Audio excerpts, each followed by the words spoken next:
Bom dia a todos, a graça e a paz de Jesus, os irmãos. Muito obrigado pela acolhida carinhosa, Luísio, e a oportunidade de repartir com os irmãos o Evangelho de nosso Senhor Jesus Cristo. Eu queria convidá-los a que lessem comigo a palavra de Deus no Evangelho segundo São Mateus, capítulo 6. Capítulo 6.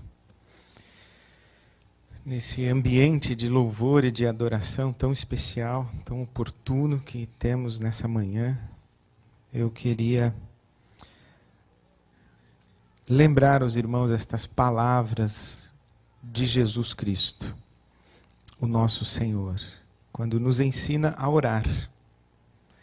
Jesus nos ensina a orar. Na oração do Pai Nosso, Ele nos ensina o que dizer enquanto oramos.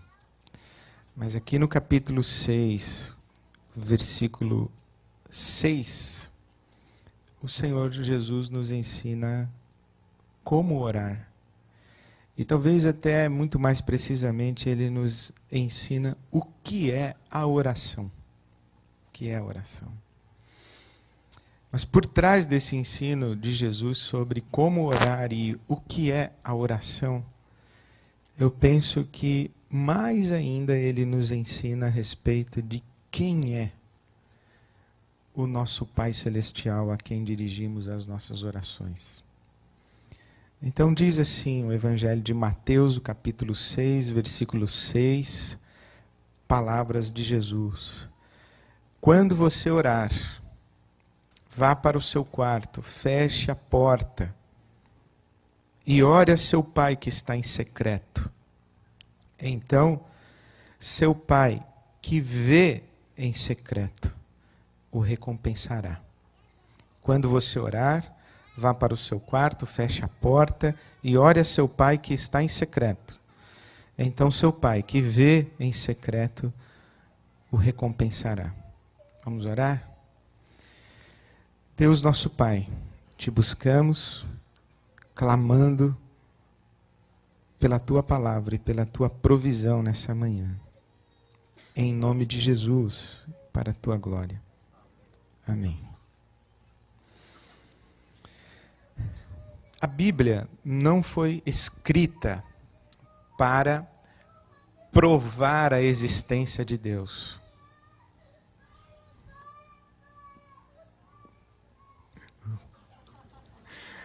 Tadinho, vamos orar por ele agora. Então, a Bíblia não foi escrita para provar a existência de Deus e nem para convencer alguém que Deus existe. A Bíblia, na verdade, é um livro que foi escrito num tempo em que jamais passava pela cabeça de qualquer pessoa a possibilidade de que Deus não existisse. Na verdade, a Bíblia foi escrita num tempo em que o mundo era o palco de muitos deuses. Naquele tempo em que a Bíblia está sendo escrita, não apenas não existia alguém que desconsiderasse a possibilidade de Deus, mas as pessoas daquela época acreditavam em muitos deuses. Então, a Bíblia não se propõe a convencer alguém de que Deus existe. A Bíblia é um livro escrito partindo do princípio que todo mundo sabe que existe Deus e que, na verdade, não existe um só Deus, existem centenas e milhares de deuses. A Bíblia é um livro escrito para um mundo habitado por deuses, muitos deuses. E, portanto, a Bíblia, se não é escrita para convencer alguém da existência de Deus, ela é sim escrita para duas coisas. A primeira é para dizer que não existem muitos deuses, só existe um. Esta é a grande novidade que a tradição de Abraão traz para a história da humanidade. Todos os deuses imaginados são falsos deuses, na verdade, eles não são deuses. Não existe um outro Deus além do Deus de Israel, que é Yahvé. O Senhor, Deus, é o único Deus. Isto é monoteísmo. É uma coisa que é difícil que as pessoas entendam. Nós não acreditamos em muitos deuses e que o nosso Deus é o maior e mais poderoso e o melhor dos deuses. Nós acreditamos que existe só um.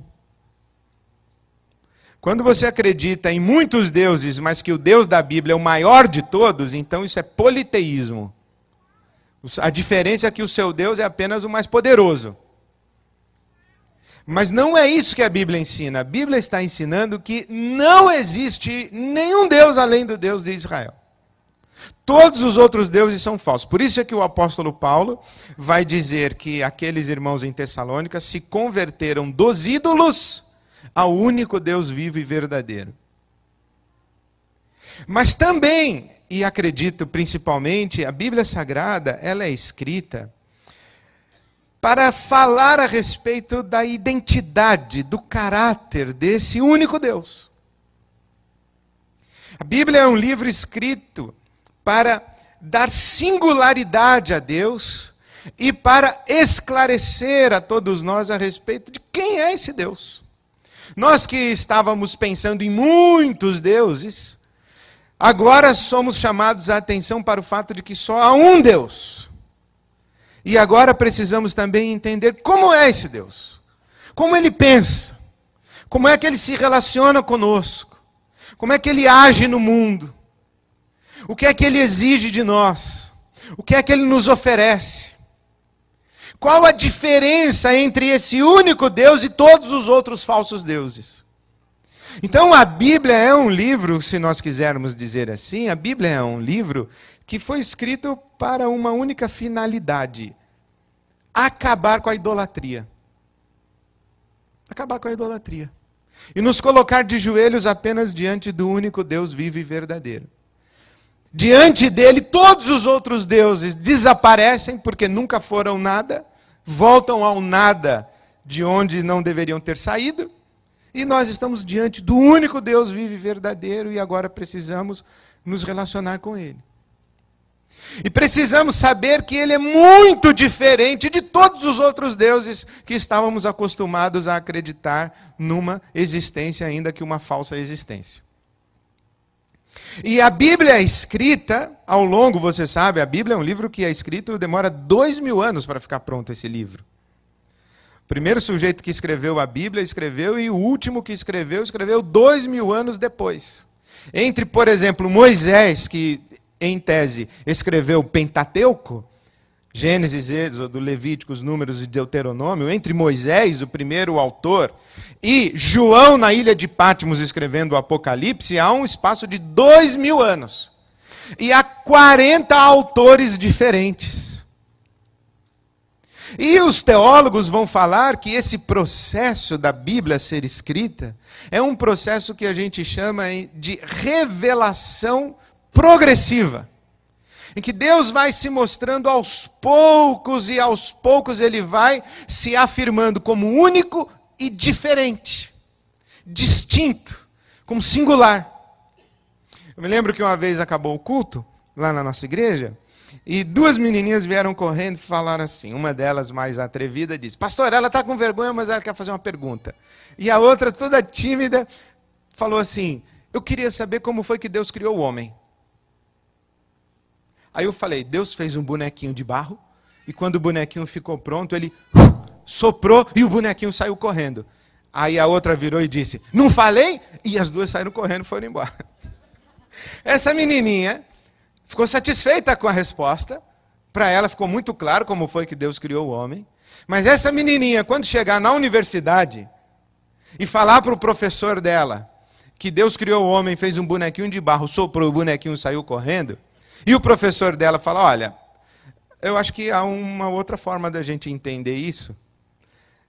Essa resposta que eu dei para ela, com pouca idade, já não vai ser suficiente.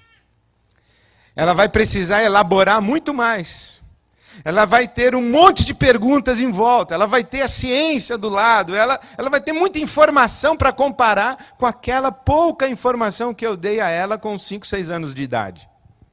O que significa é que para falar com uma menininha de 5, 6 anos de idade, não dá para a gente conversar no mesmo tom, com o mesmo conteúdo, com a mesma reflexão, com a mesma investigação, com o mesmo universo de informações que a gente tem numa universidade. Por exemplo, a menininha fala para mim, pastor, eu queria saber como Deus criou o homem. Filhinha, você já ouviu falar em Darwin? Eu não posso perguntar isso para ela.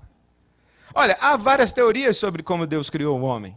Eu não posso falar isso para ela. Basta dizer, Deus fez um bonequinho de barro, soprou e o bonequinho saiu correndo. Resolveu. Isso significa que Deus também fez isso com a humanidade. Quando a humanidade estava acreditando num universo povoado de deuses e ídolos, a humanidade tinha maneiras de perceber esses ídolos, esses deuses, essas forças. Por exemplo, é muito interessante como que o ser humano vai começando a intuir a existência de um Deus. Ele começa a perceber que existe um poder maior do que ele. Um poder maior do que ele, que é um poder que pode destruí-lo. O trovão, o raio, hoje a gente tem para-raio. Mas imagina naquela época, você escuta um barulhão que vem do céu. O que é esse barulhão que vem do céu? Quem fez esse barulhão lá no céu? Por que que veio uma inundação e acabou com a minha lavoura? Por que que parou de chover durante tanto tempo e secou tudo que eu plantei? Então eles começam a dizer assim, são os deuses. Deus está bravo, olha como ele está falando alto. Ele está bravo, ele está furioso. Aí é o trovão. Aí vem a chuva, vem a inundação. Lembra, por exemplo, quando Jonas está no barco e o barco está no meio da tempestade? Aqueles homens se reúnem e dizem assim, é o seguinte, algum Deus está furioso com a gente. Ou é o Deus do raio, ou é do trovão, ou é da chuva, ou é o do relâmpago, ou é o do mar, ou é o do sol, ou é o da lua, ou é o da noite, ou é o do dia, ou é o da terra. Algum Deus está furioso com a gente. Aí eles reúnem lá no convés e falam assim, escuta, quem tem um Deus aí? Aí todo mundo fala qual é o seu Deus. Você está errado com o seu Deus, está errado com o seu Deus, está errado, está todo mundo de bem com o seu Deus. Falou, então, qual Deus que está furioso com a gente que nós vamos naufragar? Falou, não sabemos, mas tem um cara dormindo no porão. Falou, chama ele. Aí fala, rapaz, vem cá, qual que é o seu Deus? É o do raio, é do trovão, é da chuva, é do mar, é da... Ele fala, nenhum desses. Ué, qual é o seu Deus então? É o Deus que é acima de todos esses. Falei, rapaz, o seu Deus então é poderoso. Ele é. E você está de bem com ele? Não, estou de mal. Falei, é você o culpado. É você o culpado. Jogaram ele dentro d'água, calmou a tempestade. Então percebe como é a mentalidade dos antigos? Eles pensam que tem muitos deuses. E que os deuses são poderosíssimos. E os deuses, o que eles fazem? Os deuses, eles exigem sacrifícios. Correto? Os deuses exigem sacrifícios. Jogar um homem ao mar é um sacrifício ao Deus. Os deuses exigem sacrifício. Os deuses escravizam. Os deuses escravizam. Até hoje os deuses escravizam. Eu encontro pessoas que acham que se elas tirarem um cordão, a vida delas vai desmoronar. Elas vão ficar doentes se elas arrancarem um colar. Eu conheço pessoas que acreditam que se elas não derem o dízimo na igreja, o gafanhoto vai levar todo o salário do mês seguinte. Então, é uma escravidão isso aí. Os deuses amedrontam. Os deuses, eles têm uma outra coisa. A gente precisa fazer isso aqui para arrancar uma bênção deles. A gente precisa orar muito para que os deuses nos ouçam. E por causa dessa mentalidade dos deuses, nós vamos pensando que o nosso Deus é igual a eles. Que o nosso Deus põe medo, que o nosso Deus escraviza, que o nosso Deus exige sacrifícios. E que o nosso Deus precisa ser convencido, comovido ou conquistado. Mas a Bíblia vai dizer o seguinte, olha, Deus ele não escraviza, porque vocês vão conhecer a verdade e a verdade vai libertar vocês. Conhecereis a verdade vos libertará. Nosso Deus não é um Deus de escravidão. Paulo escreve a carta aos Gálatas dizendo, olha, vocês já não estão livres, por que vocês estão voltando a um jugo de escravidão? Foi para a liberdade que Cristo nos libertou. Então, nosso Deus liberta. O nosso Deus não põe medo, não amedronta. Toda vez que Deus aparece para alguém na Bíblia Sagrada, a primeira palavra é não temas, não temas, não temas, não temas. E, no perfeito amor, não há medo. Porque o amor lança fora todo o medo. Então, nosso Deus não trata com a gente na base do medo. O nosso Deus não exige sacrifícios. Eu não sei por que tem gente que sobe escada de joelhos por causa do Deus Pai de Jesus. Eu não sei por que aqui tem gente que amarra fita no braço por causa do Deus Pai de Jesus. Eu não sei por que tem gente que faz promessa e tem que pagar promessa para o Deus e Pai de Jesus, porque o nosso Deus não exige sacrifícios. O nosso Deus é o Deus que ofereceu o seu Filho como um sacrifício por todos nós, um sacrifício para sempre. Se você ler a carta aos Hebreus, por exemplo, você vai ver que lá no Velho Testamento eles praticavam e ofereciam sacrifícios a Deus. Não era assim? Só que era a lei de Moisés, depois Elias, os profetas, aí vem Jesus e oferece um sacrifício. Ele mesmo se oferece como sacrifício e um sacrifício definitivo, de uma vez para todo sempre. E nenhum sacrifício mais é necessário diante de Deus, porque Cristo já se ofereceu por nós. Então, veja como Deus começa falando com as criancinhas, vai aceitando os sacrifícios até mostrar e construir na cabeça desse povo de Israel e nas nossas mentes e corações que Ele não é um Deus que quer sacrifícios. Ele oferece o seu Filho como sacrifício. E quando Jesus está presente no Monte da Transfiguração, por exemplo, quem está presente com Jesus no Monte da Transfiguração? Moisés, Elias e Jesus. Moisés, a lei. Elias, os profetas. E Jesus. E a voz do céu se pronuncia e diz o quê? Este é o meu filho Jesus, amado. A ele ouçam. Não mais a Moisés, a lei e os profetas. Elias. Mas Jesus. O que está dizendo o autor de Hebreus? Tendo Deus outrora falado muitas vezes, de muitas maneiras, aos nossos pais pelos profetas, hoje Ele nos fala em Jesus. Vejam a revelação progressiva. Deus veio falando,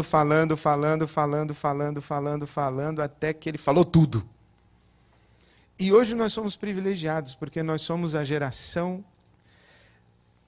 que vive num tempo em que Deus já falou tudo o que precisava dizer a seu respeito.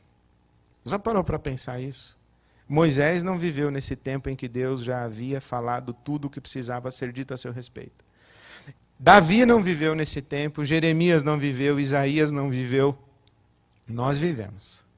Nós vivemos num tempo em que Deus já falou tudo o que precisava ser dito a seu respeito e Deus falou tudo em Jesus, porque nele habita a plenitude da divindade. Ele, Jesus Cristo.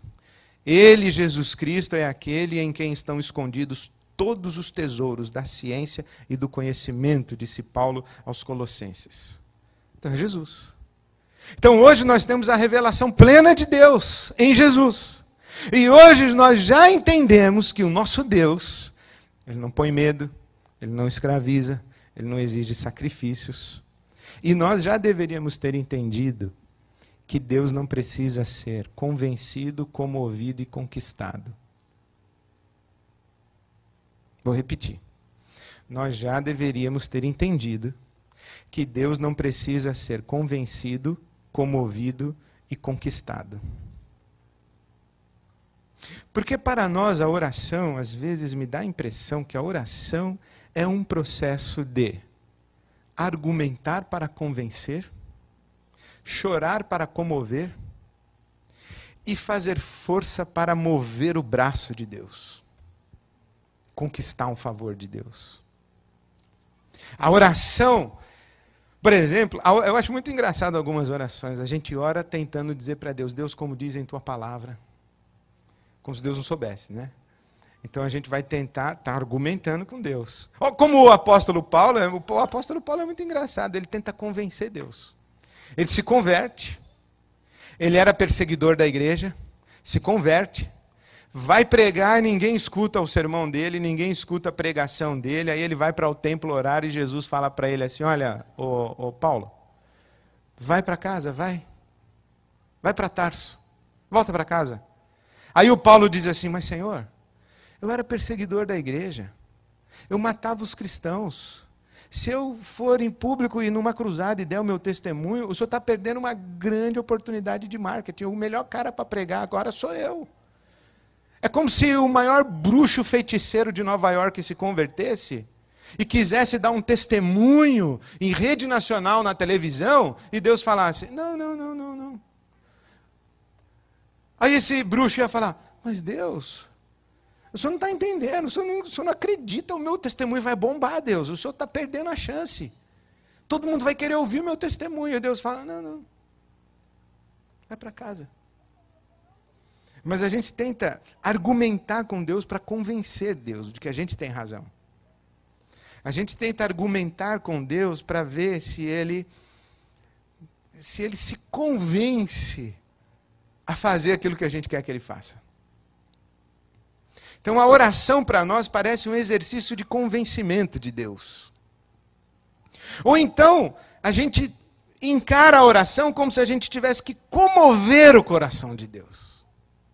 Como se Deus estivesse fechado na sua ira, ou se Deus estivesse indiferente à nossa necessidade, e a gente olha assim e diz, Senhor, o Senhor não vê o que eu estou passando?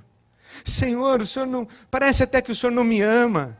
Senhor, eu me sinto tão solitário. Senhor, eu me sinto tão abandonado. Senhor, tem compaixão de mim. Senhor, tem misericórdia de mim. Senhor, tem piedade de mim. Olha a minha situação, Senhor. Eu não estou te pedindo nada extraordinário, apenas o mínimo, Senhor, que eu te peço, por favor.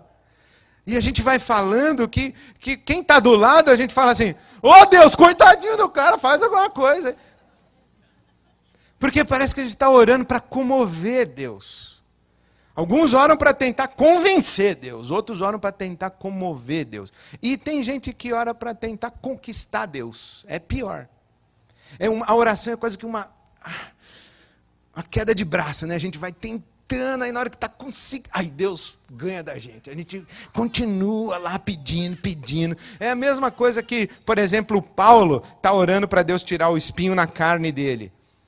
Ele pede, Deus fala que não. Ele pede, Deus fala que não. Ele pede, Deus fala que não. Ele está naquela guerra com Deus. Ele está combatendo com Deus. Aí a gente fala que a gente tem que ser perseverante na oração. Tem que pedir, sem esmorecer. E tal. Aquela confusão de tem que bater, tem que buscar. Todo que bate, a porta se abre. Todo que busca, achará. Todo que pede, recebe. Então a gente fica lá naquela queda de braço com Deus, mas não lê a Bíblia direito.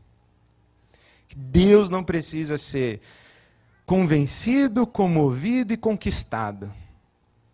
Por exemplo, esse texto de Lucas capítulo 13, que a gente lê tudo errado, capítulo 11, que a gente lê tudo errado, todo que bate, a porta se abre, todo que pede, recebe, todo que busca, acha. Jesus termina o texto dizendo assim, pois mesmo vocês sendo maus, sabem dar coisas boas aos seus filhos, quanto mais o Pai Celestial dará o Espírito Santo a quem o pedir. Não é que a gente está querendo arrancar uma bênção de Deus. A grande dádiva de Deus para nós é o Espírito de Deus vivendo em nós. E para isso Deus não precisa ser nem convencido, nem comovido e nem conquistado. Ele derramou o Espírito sobre toda a carne. Na verdade, se tem alguém que está batendo, é Deus batendo no nosso coração, dizendo, se alguém ouvir a minha voz e abrir a porta, eu vou entrar. Não é a gente que está lutando com Deus, é Deus que está buscando a gente. E aí é que eu chego aqui onde Jesus nos ensina a orar, dizendo, quando você orar, vá para o seu quarto, feche a porta, e ore ao seu Pai que está em secreto. Sabe qual a palavra que me vem à mente quando eu leio esse versículo? Quando você orar, vá para o seu quarto, feche a porta e ore ao seu Pai que está em secreto. Aliás, qual a palavra que vem à sua mente? Uma palavra só, diga aí. Quando você orar, vá para o seu quarto e feche a porta. Intimidade. O que mais? Privacidade. O que mais? Transparência. Silêncio. Acho que nós perdemos essa capacidade de ficar em silêncio na presença de Deus. Porque para nós orar é convencer, comover e conquistar. E para convencer, comover e conquistar, o que nós usamos? Qual é a nossa grande arma? Palavra. Nós falamos. Nós chegamos diante de Deus e nós só não damos ordens porque a gente tem temor. Mas tem um pessoal que perdeu o temor e já chega dando ordem. Já entra na sala do trono com pontapé. Plá! Abre a porta da sala do trono e diz: Deus, o senhor está parado aí. Uma vez o meu amigo Ariovaldo Ramos foi numa igreja, ele disse que chegou lá, o camarada falou: hoje eu quero ensinar vocês a orar. Vamos ler a parábola do filho pródigo. E o Ariovaldo, meu amigo, sentado lá no fundo, falou: a oração na parábola do filho pródigo deve ser um sermão muito lindo. Pai, pequei contra o céu perante ti. Deve ser um sermão sobre confissão, contrição. Aí o pregador falou: é assim que você tem que orar, meu irmão. Olhe para Deus e diga: dá-me o que é meu. Meu Deus, que isso? Dá-me o que é meu. Deus não é um ídolo. Deus não é um ídolo que a gente tem que, com as nossas palavras de ordem, com os nossos argumentos, com as nossas súplicas, e com a nossa insistência, a nossa perseverança. Deus não é um ídolo. Deus é o nosso Pai Celestial, que cuida de passarinhos e que cuida de flores. Quanto mais não cuidará de nós e não cuidaria de nós. Deus não é um ídolo. Deus é diferente de todos. Deus é o nosso Abba. E sabe que eu leio esse texto: fecha a tua porta, o teu pai que está em secreto, e o teu pai que vê em secreto. Não é sugestivo que a oração não é algo que Deus ouve, é algo que Deus vê? Oh, Jesus não disse o teu pai que ouve em secreto, diz o pai que vê em secreto. Pai que vê. A oração não é o que você fala, é o seu coração diante de Deus. É o seu coração diante de Deus. Há um tempo, já na minha adolescência, eu acho, eu ouvi essa história de um homem que todo dia ele caminhava muitos quilômetros, ia para dentro da floresta, fazia uma clareira, acendia uma fogueira e ficava em volta da fogueira cantando e dançando para Deus, e Deus o ouvia. E durante muito tempo da vida dele, todo dia, ele ia, até que um tempo da vida, ele não tinha mais forças para dançar tanto diante de Deus, em volta da fogueira. Aí ele ia, abria a clareira, fazia fogueira, cantava para Deus e Deus o ouvia. Até que houve um tempo em que ele já não conseguia mais abrir a clareira e fazer a fogueira, ele não tinha força. Então ele ia para dentro da floresta, falava para Deus e Deus o ouvia. Aí chegou um tempo em que ele não tinha mais forças para andar tanto dentro da floresta. Ele não ia mais para a floresta, mas ele cantava baixinho para Deus e Deus o ouvia. Aí houve um tempo em que ele sequer tinha forças para andar. E ele ficava sentado na sua cadeira de balanço, já bem velhinho. Não tinha floresta, não tinha fogueira, não tinha música, não tinha dança, não tinha nada. E Deus o ouvia. Porque a oração não é o que a gente fala e muito menos o que a gente faz. A oração é esse coração diante de Deus. Por isso, um dos salmos mais lindos da palavra de Deus é o Salmo 62. Derramai perante Deus o vosso coração, ó Israel. Olha que convite extraordinário E você sabe que quanto mais profundas as nossas dores, menos palavras nós temos, não é verdade? Quanto mais complexas as situações das nossas vidas, menos condição de orar nós temos. E você pode ter certeza que as suas orações mais profundas, mais intensas, foram aquelas em que você disse assim: Senhor, eu não tenho forças e eu não sei nem mesmo como orar. E você simplesmente desmorona na presença de Deus. E Jesus diz assim: o teu Pai, que te vê em secreto, Ele te recompensará. A impressão que eu tenho é que a nossa verdadeira e legítima oração, ela começa quando a gente chega no silêncio. Porque a gente chega na presença de Deus, a gente chega avassaladoramente, né? Hosana, e glória a Deus, e tal, e aí a gente diz o que Deus tem que fazer no retiro de casais, na comissão de finanças, a gente diz o que Ele tem que fazer no templo, aí a gente vai dando ordens para Deus, e dizendo: Senhor, presta atenção nisso, presta atenção naquilo, ó, meus filhos lá, não vai esquecer meus filhos, tal, a gente vai dizendo para Deus tudo, até que chega uma hora em que... Aí o que a gente faz nessa hora? Em nome de Jesus, amém. Levanta e vai embora. Aí Deus, que ficou ouvindo aquilo tudo, lá esperando para falar ou para fazer alguma coisa, Deus ficou olhando, não, Jesus, amém. Aí ele olha para o Espírito Santo, olha para Jesus e falou: deixou a gente aqui no vácuo. Deixou a gente no vácuo. Era a hora do Pai pôr a mão em cima da gente, né? O que o apóstolo Paulo fala, né? Não ande ansioso por coisa alguma, antes sejam seus pedidos conhecidos diante de Deus com orações e súplicas e ações de graças, e a paz de Deus, que excede todo entendimento, guardará a sua mente e o seu coração em Cristo Jesus. Isso faz lembrar a experiência de Abacuque.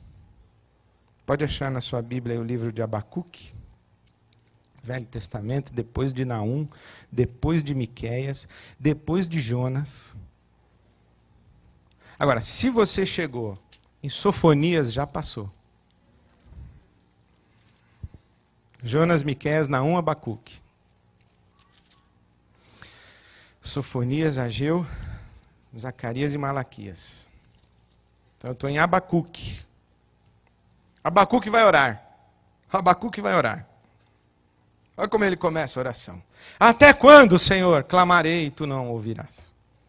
Já está dando bronca em Deus, né? Abacuque capítulo 1.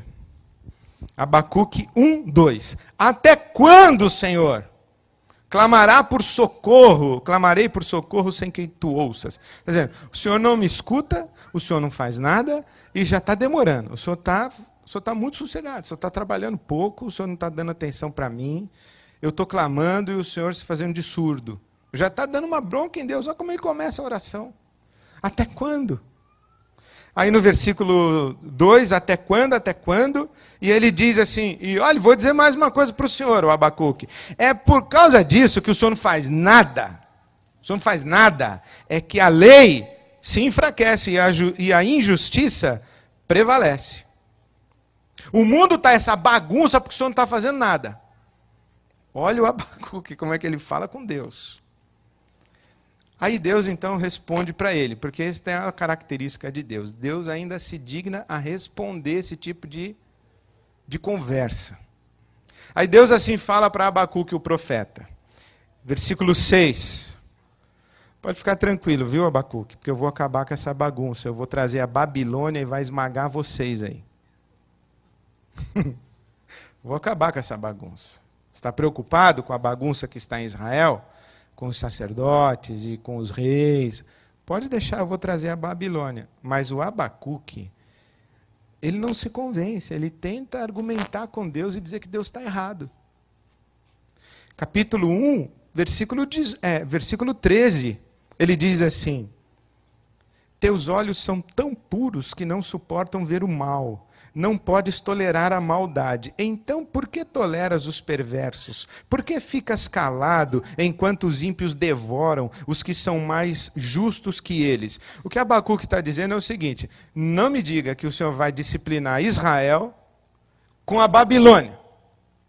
Porque se tem uma bagunça aqui em Israel e a injustiça prevalece, e a lei se enfraqueceu, a Babilônia é muito pior. Como é que o senhor vai usar um povo pior do que o nosso para disciplinar o nosso? O senhor não está entendendo o que o senhor está fazendo. O Abacuque quer ser mais sábio do que Deus e quer ser mais esperto que Deus e dar conselho para Deus. Você conhece pessoas assim? Que apresentam uma situação para Deus, dizem para Deus o que Deus tem que fazer, que Deus quando, de que jeito, etc. Né? Então veja que o Abacuque aqui, ó, ele está tentando argumentar com Deus e que Deus está enganado.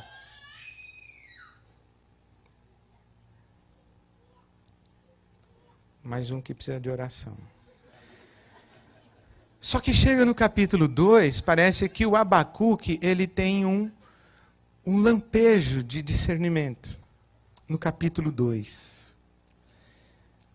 Versículo 1 ele diz assim: ficarei no meu posto de sentinela, e tomarei posição sobre a muralha, e aguardarei para ver o que o Senhor me dirá, e que resposta terei à minha queixa. O Abacuque faz a opção que Jesus vai recomendar lá em Mateus 6. O Abacuque diz, sabe o quê? Eu vou entrar no meu quarto, fechar a minha porta e aguardar o que Deus tem a fazer.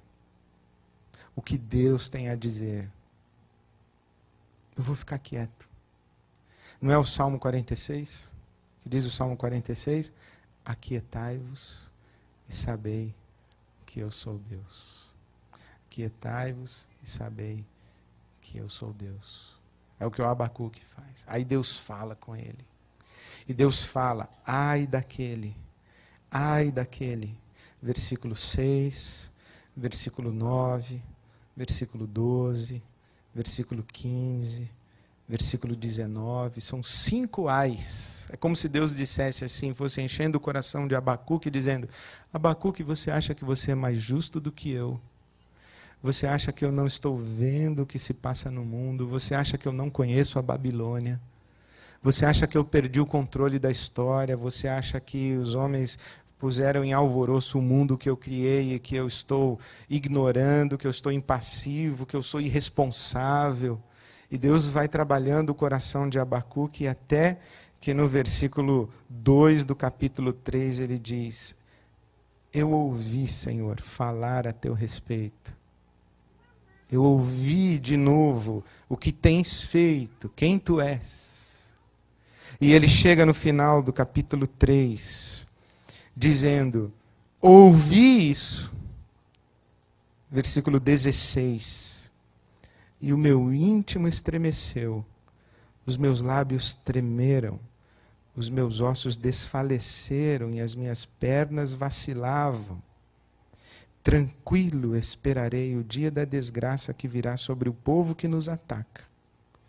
Mesmo não florescendo a figueira, não havendo uvas nas videiras, mesmo falhando a safra de azeitonas, mesmo não havendo produção de alimento nas lavouras, nem ovelhas no curral, nem bois nos estábulos, ainda assim eu exultarei no Senhor e me alegrarei no Deus da minha salvação.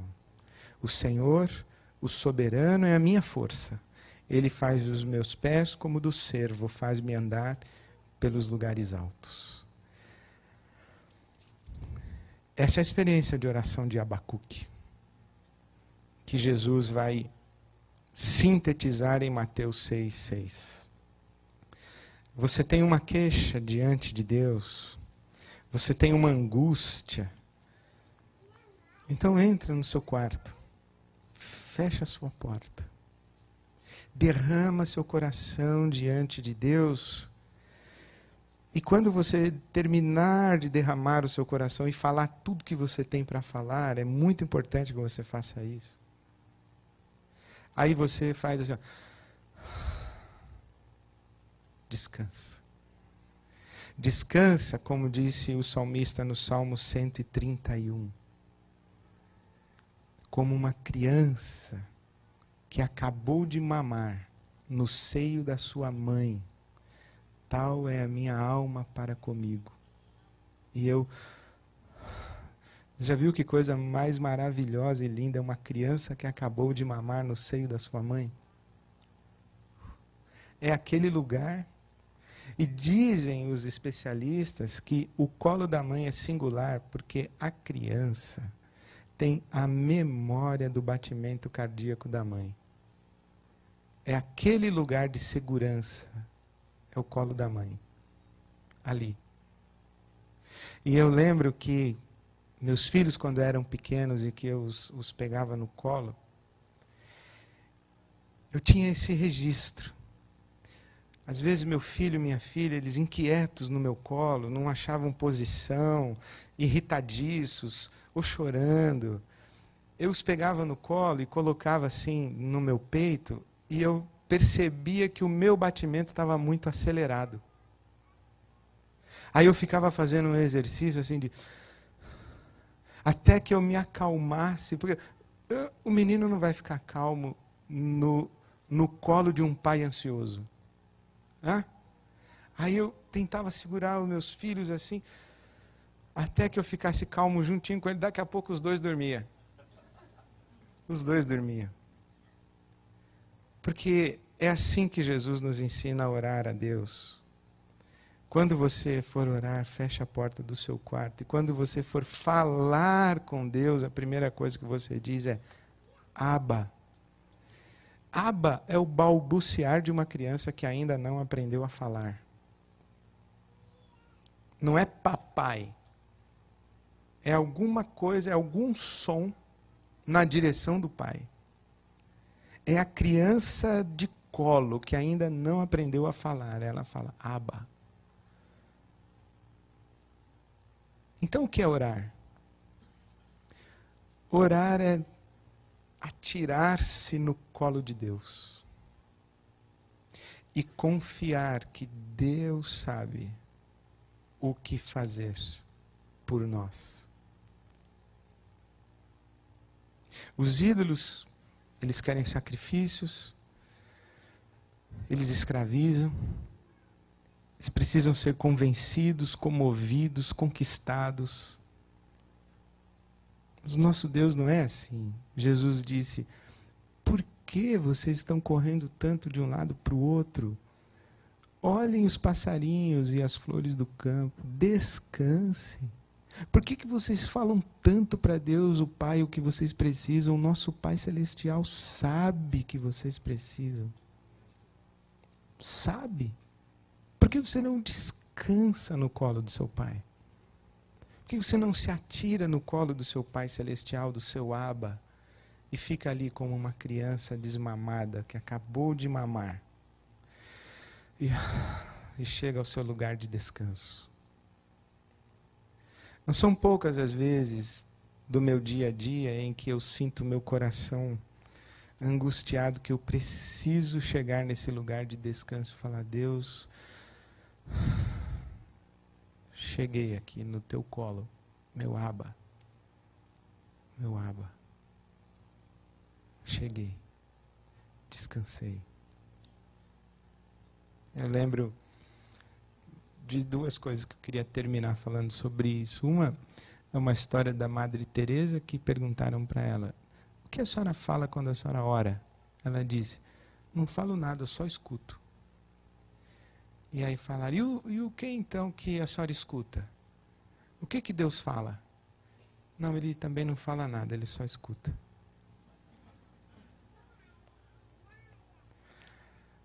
E se você duvida que é possível um relacionamento e uma comunicação num nível profundo em que as palavras não são necessárias, basta você pensar na experiência de um casal. Quando se ama e se abraça, as palavras não são necessárias. É como se tudo fosse dito num abraço, que é acolhido e que é oferecido. Isso é orar. E isso é orar. E a outra história é a história dos dois passarinhos conversando em cima de uma árvore. Um passarinho virou para o outro e falou assim, por que esses humanos ficam correndo de um lado para o outro feito louco? O outro passarinho falou: é porque eles não têm um Deus que nem o nosso, que cuida de nós. Então, eu não sei quais os conteúdos do seu coração. Não faço a menor ideia. Mas o nosso Pai Celestial, Ele sabe. Eu lembrei de uma canção, não sei se seria possível a gente cantar. Lançando sobre Deus a nossa ansiedade. Lancemos sobre Deus a nossa ansiedade, pois Ele tem cuidado de nós. Assim falou Jesus, olhai os passarinhos. Não conhece essa? E eu cantando é pior.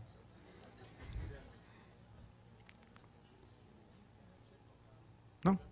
Vamos cantar então. Na pior das hipóteses, ministro, um solo seu e já nós seremos muito abençoados. E depois o Não Tenha Sobre Ti Nenhum Cuidado, a gente termina. E se você quiser trazer o seu coração pesado, qualquer que seja o seu peso, aqui à frente o pastor Aloísio vai orar por você daqui a pouco. Amém. Que Deus abençoe a todos.